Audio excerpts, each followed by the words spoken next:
والتقوى. فاطم يا فضل يوصل فضلها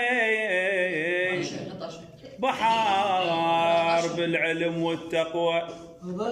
فضلها نكون بساعة المحشر، فضلها نجاتنا من النار السرية.